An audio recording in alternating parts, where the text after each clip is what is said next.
इस वीडियो में हम जिस ड्रग का रिव्यू करेंगे उसका नाम है नेंसिफ, जो कि 500 मिलीग्राम्स में आती हैं। कैप्सूल्स है, एक पैकिंग में आपको 12 कैप्सूल्स मिल जाती हैं और इसके अंदर जो एक्टिव ड्रग है उसको सेफ्राडीन कहते हैं, जो कि एक एंटीबायोटिक है। एंटीबायोटिक्स में देखा जाए तो ये एंटीबैक्टीरियल है, यानी बैक्टीरिया को किल करती है। आपको नेंसिफ अक्सर प्रेस्क्रिप्शन पे मिलती है। खुद से आप किसी फार्मेसी पे जाके सेफ्राडीन नहीं खरीदते, क्योंकि आपको उसका यूज़ तभी पता चलेगा जब आपको वो प्रेस्क्राइब होगी, क्योंकि ये मुख्तलिफ तरह के बैक्टीरियल इन्फेक्शंस में प्रेस्क्राइब होती है। जिसका मैं जिक्र करूँ, एक तो जेनिटो यूरिनरी ट्रैक इन्फेक्शंस हैं, यानी पेशाब की नालियों में जब इन्फेक्शन होता है जिसको यूरिनरी ट्रैक कहते हैं। अच्छा, उसका इन्फेक्शन होता बड़ा गंदा है, बड़ा पेन फील होता है, बहुत तकलीफ़देह इन्फेक्शन है। तो उसके अंदर अक्सर सेफ्राडीन का इस्तेमाल होता है, जो कि एक बहुत मुफीद एंटीबायोटिक है। अच्छा, हड्डियों के अंदर भी इन्फेक्शंस हो जाता है, बोन इन्फेक्शन जिसको कहते हैं, और फिर उसमें भी आप सेफ्राडीन का इस्तेमाल कर सकते हो।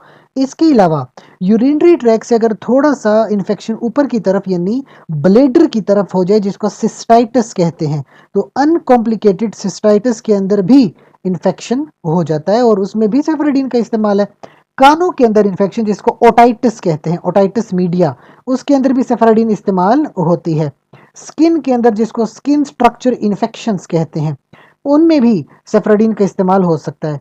रेस्पिरेटरी ट्रैक इन्फेक्शन, सांस की नालियों में जब इन्फेक्शन हो जाता है या फेरेंजाइटिस हो जाता है, तो इसमें बहुत ज़्यादा खांसी होती है, बुखार हो जाता है और साथ में रेशा वगैरह होता है, तकलीफ दे अमल है, तो इसमें भी सेफ्राडीन का इस्तेमाल बहुत फ़ायदेमंद साबित होता है। कुछ बातें आपने याद रखनी है, क्योंकि ये एंटीबायोटिक है, इन्होंने आपकी यूरिन के ज़रिए एक्सक्रीट होना होता है। तो फिर अगर आपको किडनी का कोई प्रॉब्लम है, तो आपने फ़ौरन से अपने डॉक्टर को या फार्मासिस्ट को ये बात बतानी है कि आपको ये प्रॉब्लम है, ताकि आपके लिए डोज़ को एडजस्ट किया जा सके।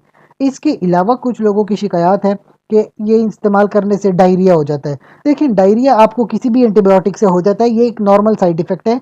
जब तक एंटीबायोटिक इस्तेमाल करते हो डायरिया होता है, एंटीबायोटिक छोड़ देंगे, डायरिया ख़त्म हो जाता है।